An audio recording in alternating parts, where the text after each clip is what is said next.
Baik, Assalamualaikum warahmatullahi wabarakatuh. Kembali lagi kita pada mata kuliah pemrograman berorientasi objek.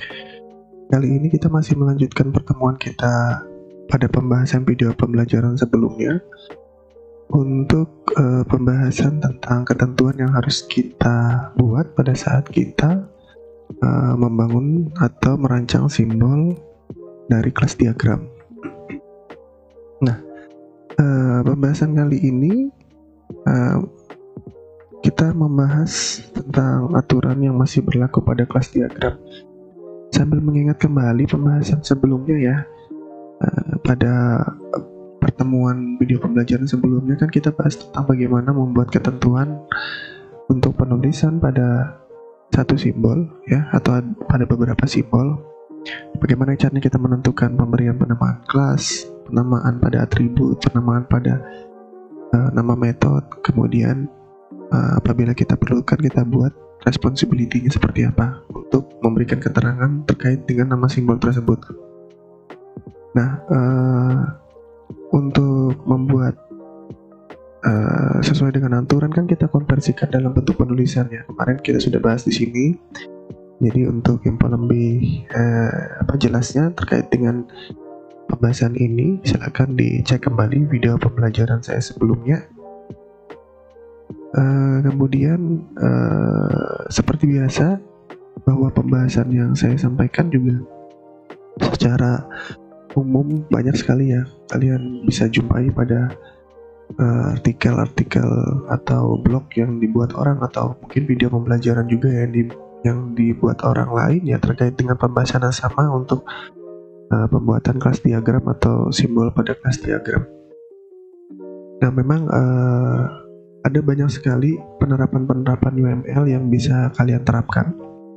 Cuma memang secara umum ketika kita sudah membuat sampai pada pembahasan sequence diagram, nah itu biasanya memang sudah cukup untuk nantinya akan kita gunakan dan kita implementasikan pada pemrogramannya. Oke, kemudian kemarin juga kita sudah membahas tentang bagaimana memperincikan kembali apa yang kita tuangkan dalam kelas diagram. Terus kita juga bahas tentang responsibility. Kemudian kita juga membahas tentang ketentuan yang harus ada pada simbol di atribut. Kemudian pada metode. Terus kita juga membahas tentang bagaimana membuat instansiasi dari sebuah objek, sehingga nanti objek yang kita buat itu diharapkan nanti direncanakan seperti yang kita inginkan. Terus kita membahas tentang stereotype dari sebuah kelas. Kemudian kita membahas tentang tipe dari stereotype ya, 3 tipe dari stereotype, ada berdiri, entity, sama control. Nah, kita juga sudah membahas itu. Kemudian apa itu berdiri kelas, nah kita bahas juga. Kemudian bagaimana kategorinya diletakkan pada bagian mana. Kemudian entity class juga kita udah bahas, posisinya di mana. Control class juga sudah kita bahas. Sekilas kemarin juga sudah kita bahas tentang relasi ya. Ada 4 jenis relasi: asosiasi, dependensi, generalisasi, dan realisasi. Nah, ini juga sudah secara umum saya bahas. Terus relasional terkait dengan penjelasan bahwa yang kita bahas di UML ini adalah kaitannya dengan beberapa objek yang saling terhubung ya.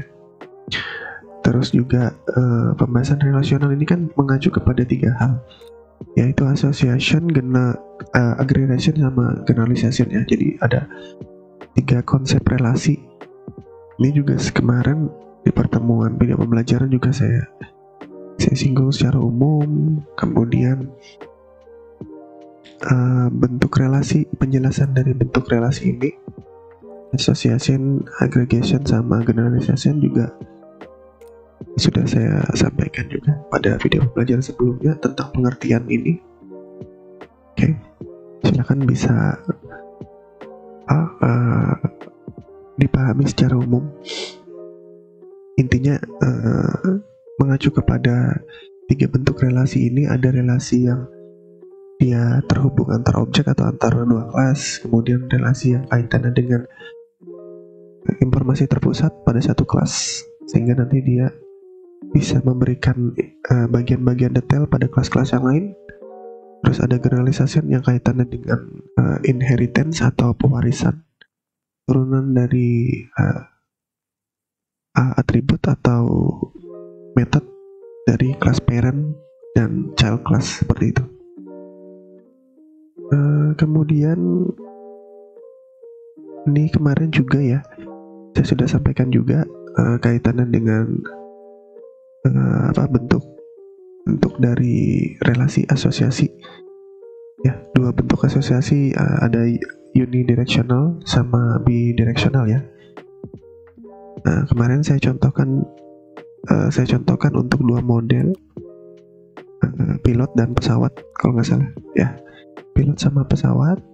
Untuk bidirectional sama unidirectional ya, unidirectional dan bidirectional. Kemudian hubungan antastatisnya, ini yang kita lanjutkan pada pembahasan kali ini ya. Jadi relasi di antar kelas untuk association nanti memang kaitannya dengan hubungan antar kelas yang statis. Ini punya sifat namanya has a. Nanti kalau kalian ketemu ada tulisan has a, itu berarti punya sifat mempunyai pada objek atau kelas yang lainnya. Terus ada dua hubungan antara 2 relasi kelas ini. Yang pertama aggregation sama composite ya. Jadi ada 2 hubungan antara aggregation sama composite yang berlaku pada kelas relasi di association.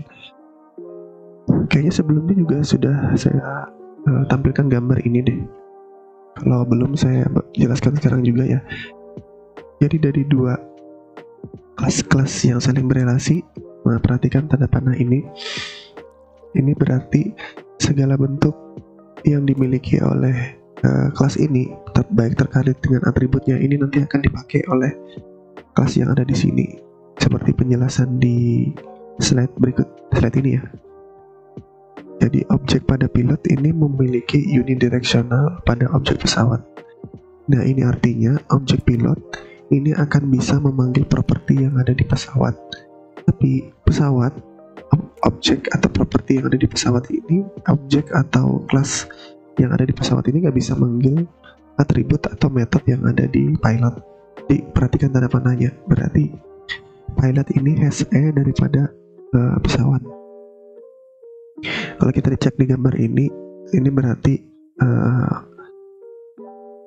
kelas yang ada di sini bisa menggunakan semua atribut yang ada di sini. Anda perhatikan tanda ini hubungannya hanya satu saja. Kalau dari sini yang akan diberikan kepada atribut, tapi kalau kelas ini bisa memanggil semua mungkin atribut atau metode yang ada di kelas ini. Nah, ini juga kalian akan menemukan istilah multiplicity dan navigability. Nanti saya jelaskan pada pembahasan slide selanjutnya. Association type ini ada beberapa jenis ya. Jadi menurut associationnya ada beberapa jenis. Yang pertama ada yang disebut dengan unary association. Jadi unary association ini adalah suatu kelas yang berhubungan dengan dirinya sendiri. Jadi dia mengikat hubungan dengan dirinya sendiri. Nanti ada juga yang disebut dengan binary. Kalau berdasarkan suku katanya binary itu ya berarti ada 2 kelas yang berhubungan ya. Jadi ada 2 kelas yang saling berhubungan. Nanti ada trinary juga. Trinary itu berarti lebih dari 2. Jadi ada 3 kelas yang saling berhubungan. Nah, nanti ada lebih dari 3. Kalau lebih dari 3 itu kan ada kategorinya banyak. Nah, itu bukan ya, kalau bahasanya hexa misalnya kayak gitu, atau Petra misalnya seperti itu. Tidak seperti itu, tapi dia mengacu kepada Neri, N spasi Neri. Nah ini berarti ada lebih dari 3 kelas yang saling berhubungan. Nah kalau unary itu kayak gimana sih? Kalau unary itu dia mengikat atau melakukan relasi pada dirinya sendiri.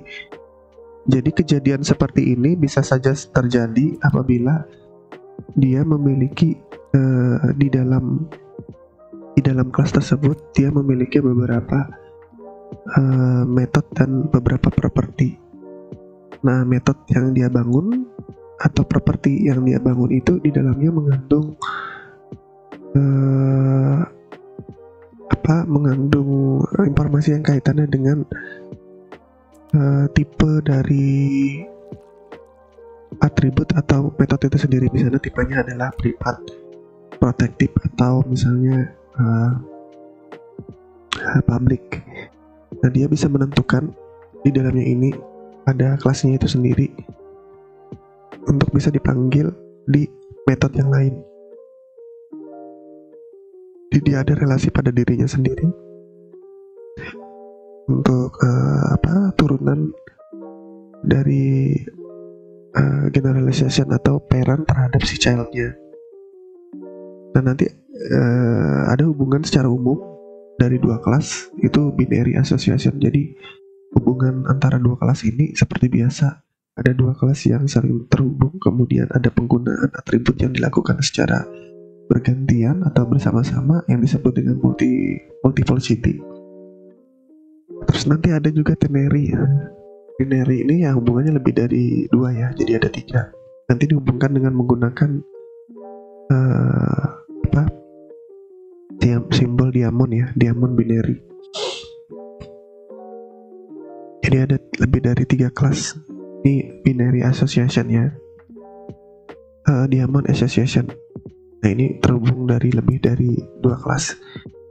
Terus hubungan dari 2 titik tadi, 2 titik atau lebih dari 2 titik. Nah ini bisa memberikan info penjelasan tentang asosiasi ini sendiri. Nah kalau kalian perhatikan seperti yang ini tadi ya, navigability. Jadi navigability itu kalau secara pengertian, nah itu dijelaskan sebagai sebuah arah.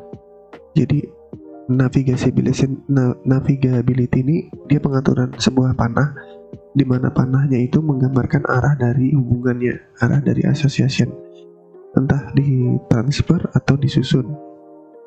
Ya jadi hubungan yang mengacu kepada bentuk garis, kemudian ada panahnya, itu disebut dengan navigability. Panah ini terkait dengan penjelasan dia memiliki siapa gitu, memiliki kelas yang mana gitu, kemudian dia mempunyai kelas yang mana gitu. Karena kaitannya dengan tanda panah, dia berarti sifatnya adalah kalau dilihat dari slide sebelumnya ya, dia tuh sifatnya adalah unidirection ya. Jadi navigability itu tidak berlaku pada bidirection, dia berlaku pada unidirection. Oke. Mari ke pembahasan pengertiannya. Oke. Jadi panah itu menjelaskan tentang dia memiliki dan mengimplementasikan ada kelas yang mana gitu. Jadi association ini dia adalah di unidirection, jadi dia bukan bidirection, jadi bukan bolak-balik seperti garis panah biasa. Kalau secara penggambarannya itu relatif ya, bisa kita gambarkan tanda panah kayak tadi. Tanda panah seperti ini navigasi arah gitu ya, antara 2 objek. Ini objek ya.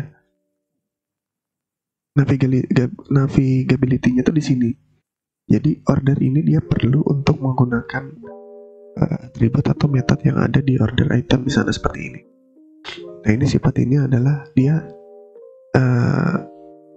kelas kelas atau objek yang ada di sini, nanti dia bisa dipakai oleh kelas atau objek yang ada di sini. Kalau panahnya mengarah ke sini ya, kalau panahnya mengarah ke sini, kalau panahnya ada di sini, berarti semua atribut atau properti yang ada di order itu dipakai di order item. Tapi ini tergantung ya, tergantung kalau properti sama metodenya dikondisikan sebagai public atau prepaid atau protective. Tergantung bagaimana cara kita mengkondisikan sifat generalization-nya. Terus yang kedua, aggregation. Aggregation ini bentuk khusus untuk induk yang terhubung dengan bagian-bagiannya ya. Ini juga masih ada kaitannya dengan pembahasan ini ya, kepemilikan, karena sifatnya yang menjadi penentu. Jadi dia ini adalah yang nanti melakukan pembagian antara bagian-bagian yang ada di kelas atau objek-objek yang terkait dengan dirinya. Kalau di UML tadi kan kita lihat ada simbol seperti diamond seperti ini ya. Nah ini yang dikatakan sebagai aggregation ya. Jadi dia bentuknya kalau di UML itu digambarkan dengan open diamond.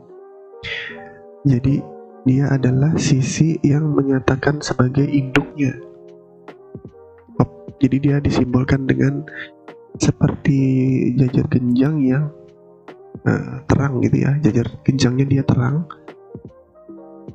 dia garis jajar genjang terang. Nah ini disebut dengan open diamond. Jadi aggregation, simbol aggregation atau open diamond ini adalah sebuah hubungan di mana satu kelas atau wall yang lebih besar ini berisi dari satu atau lebih part yang lebih kecil, atau kelas part yang lebih kecil adalah bagian dari kelas part yang lebih besar. Sifatnya adalah memiliki has a relational. Misalnya nih ya, klub ini memiliki banyak anggota. Anggotanya siapa? Anggotanya berupa orang. Tapi orang ini bisa berarti dia boleh saja dia objek tersebut berdiri sendiri tanpa harus ada keterlibatan dari klub. Dinotasikan dengan bentuk open diamond, kemudian dipisahkan. Jika dipisah tidak berupa maknanya. Jadi gini maksudnya. Kalau kita lihat gambar di sini ya, semua keperluan yang ada di order item ini bisa terkait dengan objek si order. Tapi tanpa adanya ini, si order ini juga bisa berdiri sendiri. Jadi nggak harus ada ini pun nggak apa-apa, order ini juga bisa berdiri sendiri.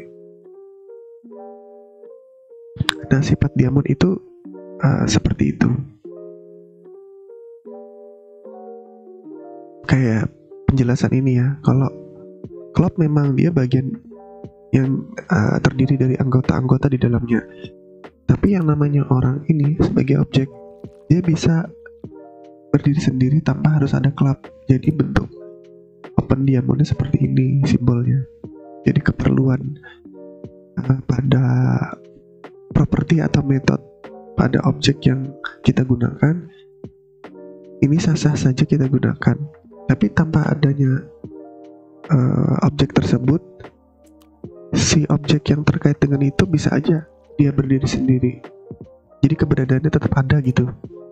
Kalau kita simpulkan seperti ini ya, sebuah ruangan memiliki meja sama kursi. Ini ruangan nih, objek ruangan. Objek ruangan ini kan terkait dengan objek meja sama kursi.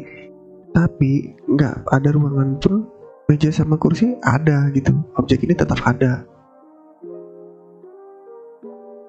Jadi nggak mesti harus ada ruangan, ini objek meja dengan kursi tetap ada keberadaannya. Misalnya objek kursi diletakkan di luar ruangan, sah-sah saja. Meja juga diletakkan di luar juga sah-sah aja. Nggak mesti dia harus berada di dalam ruangan. Nah, simbolnya seperti ini. Ini adalah simbol open diamond namanya. Jadi tanpa adanya ruangan, ini bisa berdiri sendiri. Kebalikannya juga sama.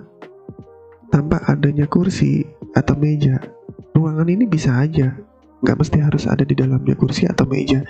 Jadi misalnya ruangan ini perlu atribut atau metode yang ada di kursi, ya memang dia perlu. Tapi ketika ini nggak ada, ruangan ini bisa aja berdiri sendiri. Ruangan ini bisa aja dia ngebentuk sebuah objek. Jadi bisa aja kan ada ruangan kosong kayak gitu tanpa ada kursi atau meja, atau ruangannya isinya lukisan misalnya seperti itu. Berarti di dalamnya objek yang lain yang bukan merupakan objek meja atau kursi. Jadi kan bisa aja gitu. Nah, kondisi dari sebuah objek dengan cara aggregation, hubungan aggregation ini berlaku demikian. Nah, terus tadi juga ada yang disebut dengan composite atau composition. Composition ini SE atau complete relational, jadi sifatnya lebih dalam, word part. Kalau kita contohkan, misalnya kampus itu dia punya misalnya fakultas informatika, atau kampus itu terdiri dari beberapa fakultas, salah satunya adalah informatika misalnya. Nah ini kasusnya jadi beda. Kalau kampus yang nggak ada, ini fakultas nggak ada, semua fakultas ini nggak ada, termasuk fakultas informatika di dalamnya. Kalau nggak ada si kampus ini, ya nggak ada yang namanya fakultas, sama seperti STIMIK atau ya sekolah tinggi ilmu komputer ya. Kalau STIMIK-nya nggak ada, ya nggak ada itu yang namanya program studi manajemen informatika, teknik informatika, atau sistem informasi, itu nggak ada. Nah tapi kalau ada kampusnya, ada STIMIK Palangkaraya, nah di dalamnya dia akan memiliki program studi manajemen informatika, teknik informatika, dan sistem informasi. Kalau kita simbolkan, dia lambangnya dikatakan closed diamond atau diamond tertutup. Jadi diamondnya ini dia ada warnanya apa sih? Dibikin diamond kotak jajar genjang ya ini ya, atau belah ketupat, kotak ketupat, tapi dia tidak transparan seperti ini ya. Jadi dia tidak transparan seperti ini. Ini kan open diamond, artinya kepemilikan bebas. Kalau di sini kepemilikan terikat, ya bentuknya seperti ini. Nah misalnya gini, ini universitas, tanpa adanya fakultas, universitas nggak ada artinya. Sama, kalau universitas nggak ada, ini fakultas juga nggak ada ini. Jadi ini terkait secara langsung. Dia berdiri setengah bebas, tapi dia terkait secara langsung. Mahasiswa juga sama. Ini kalau mahasiswanya nggak ada itu objek alamat sama objek nilai. Begitu juga dengan alamat sama nilai. Kalau ini nggak ada, ini nggak bisa dikatakan sebagai objek mahasiswa karena nggak ada keterangan apa-apa. Ya. Nah, tadi kardinalitas tadi di pembahasan juga ada hubungan ya. Kalau di gambar ini kita flashback dulu ke belakang. Kita flashback lagi. Nah ini. Jadi ini adalah ada 1:1. Kalau kalian belajar IRD itu ada juga belajar tentang relasi yang disebut dengan one to many, many to many, one to one. Nah itu dikatakan sebagai kardinalitas atau hubungan antar himpunan. Nah hubungan antar himpunan atau multiplicity, relasi yang terhubung dengan objek pada bagian tertentu, pada asosiasi. Nah ini juga bisa memiliki arti. Kalau dia 1 berarti hanya 1. Kalau 0 ke 1 berarti tidak lebih dari 1. Kalau 1 berarti 1 atau lebih dari 1. 0 ke 1 hubungannya tidak lebih juga dari 1 ya, sama sebenarnya. Kalau NN berarti hubungannya lebih banyak. Jumlah relasinya yang terhubung bisa lebih banyak. Nah, relasi yang terhubung ini kaitannya dengan properti atau metode yang tergambar di dalamnya. Ini kalau kalian lihat seperti ini ada hubungan properti atau metode yang terhubung. Hanya satu saja yang terhubung misalnya. Keperluannya apa? Kalau dia tandanya seperti ini bebas. Dari company bisa menggunakan objek si person bisa menggunakan objek company kayak gitu. Jadi dua hubungan ini bisa berlaku.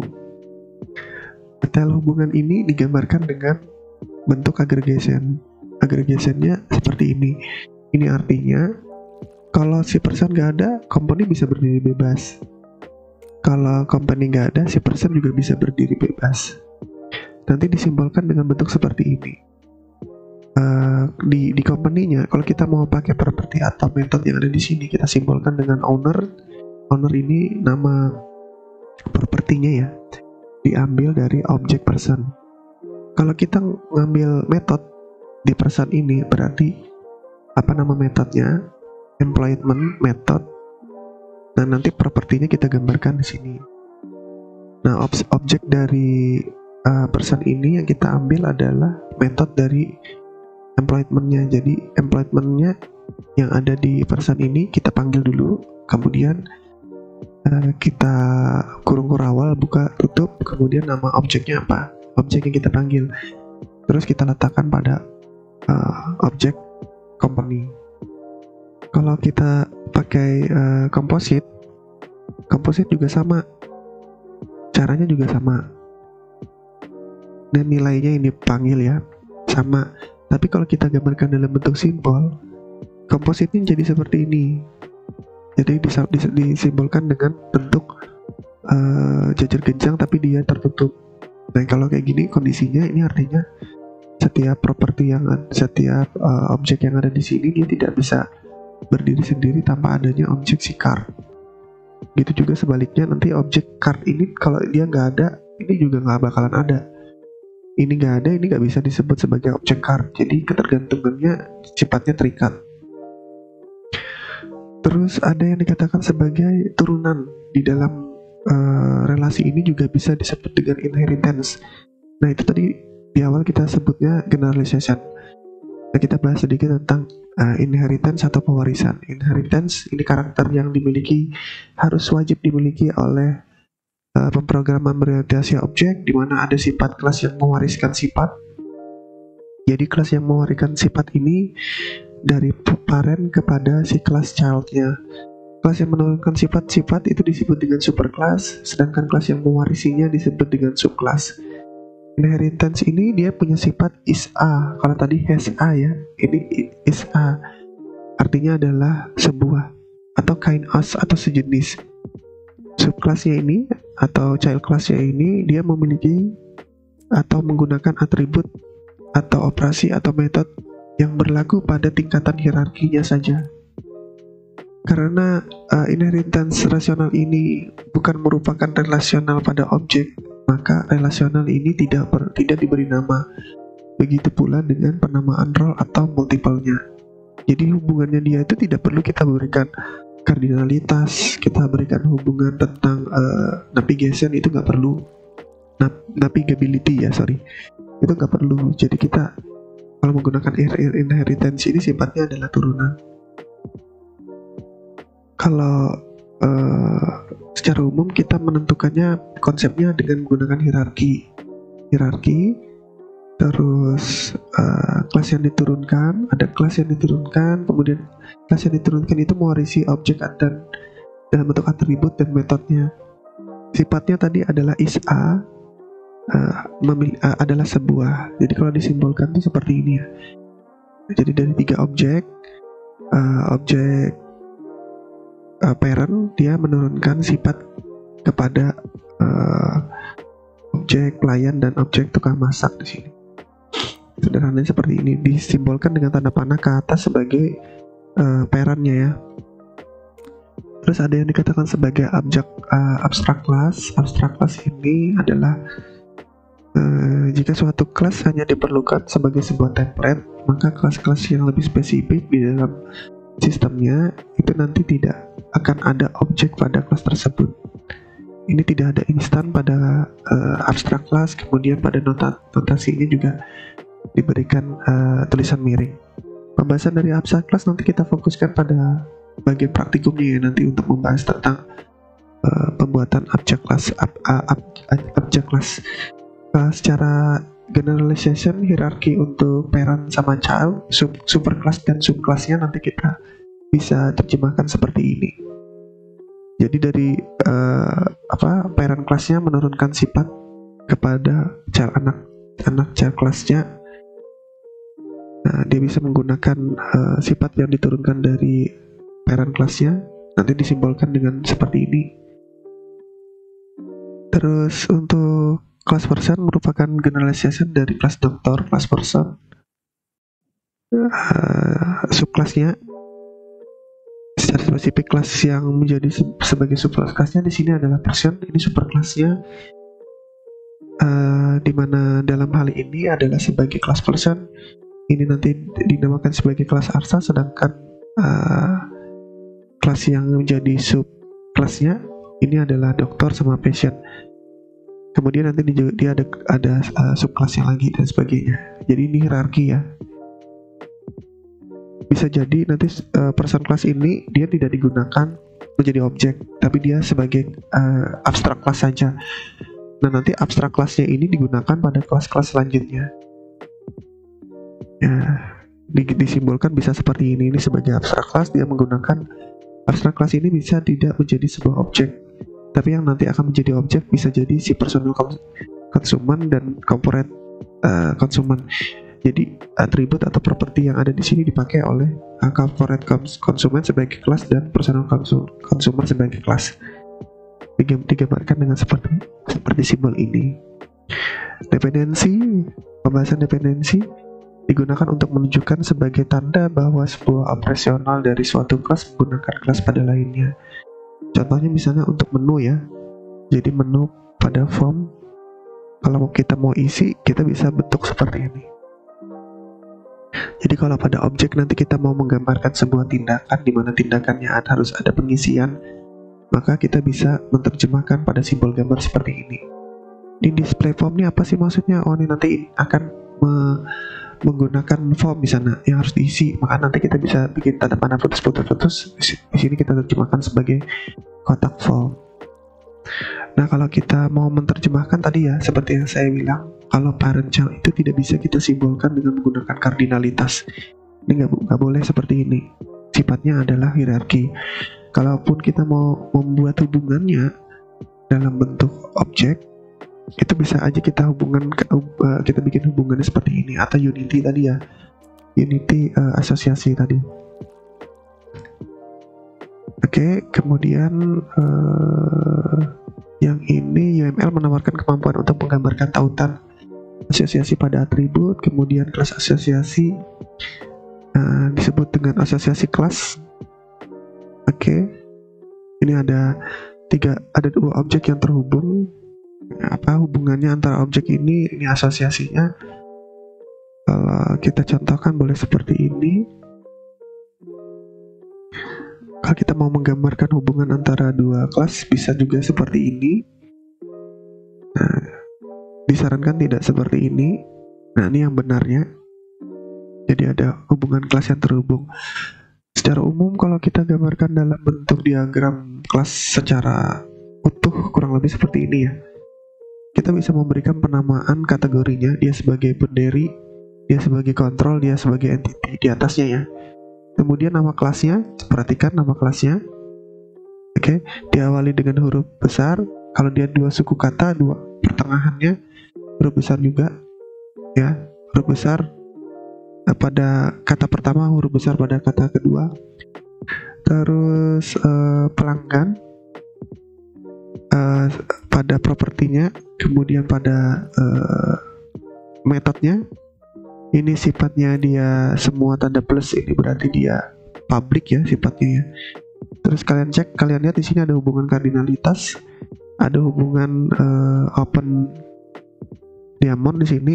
Ini artinya keberadaan kategori ini tidak terkait langsung dengan film, tapi mereka saling terhubung. Kalau ini berarti kategori bisa menggunakan atribut atau properti yang ada di film, di kelas film juga bisa menggunakan properti dan atribut yang ada di kategori. Ini sewa film, hubungannya dengan detail sewa film. Coba kalian perhatikan, maka nanti sewa film ini tidak akan ada berpengaruh kepada detail sewa. Kalau ini juga nggak ada, ya ini juga nggak pernah ada. Ini detail sewa film tidak ada, maka tes sewa film tidak ada. Hubungannya dilihat lagi ini hubungan bidireksional, bukan unidireksional, tidak ada tanda panahnya, berarti properti atau metode yang ada di tes sewa bisa digunakan di detail sewa film, dan juga sebaliknya detail sewa film bisa digunakan pada tes sewa film. Ya, seperti ini. Oke. Kalau ada yang mau ditanyakan terkait dengan penggambaran simbol ini, kita bisa bahas pada grup diskusi kita atau tanyakan saja pada kolom komentar di video pembelasan kali ini. Saya menggunakan referensi dari beberapa pembahasan yang ada. Saya filter kembali mana yang harus saya sampaikan kepada kawan-kawan semua, mana yang tidak perlu. Oke, sekali lagi untuk pembahasan kelas diagram lebih detailnya banyak sekali di internet, karena pembahasan ini mutlak harus diketahui karena ini berkaitan dengan merancang objek ya, merancang untuk pembangunan pemrograman berorientasi objek. Jadi diperlukan penggambaran yang utuh yang kita gambarkan menggunakan UML. Nah, pada pembahasan ini kita terkait dengan penggunaan simbol kelas diagram. Kita masih ada satu pembahasan seperti yang saya jelaskan tadi sebelumnya.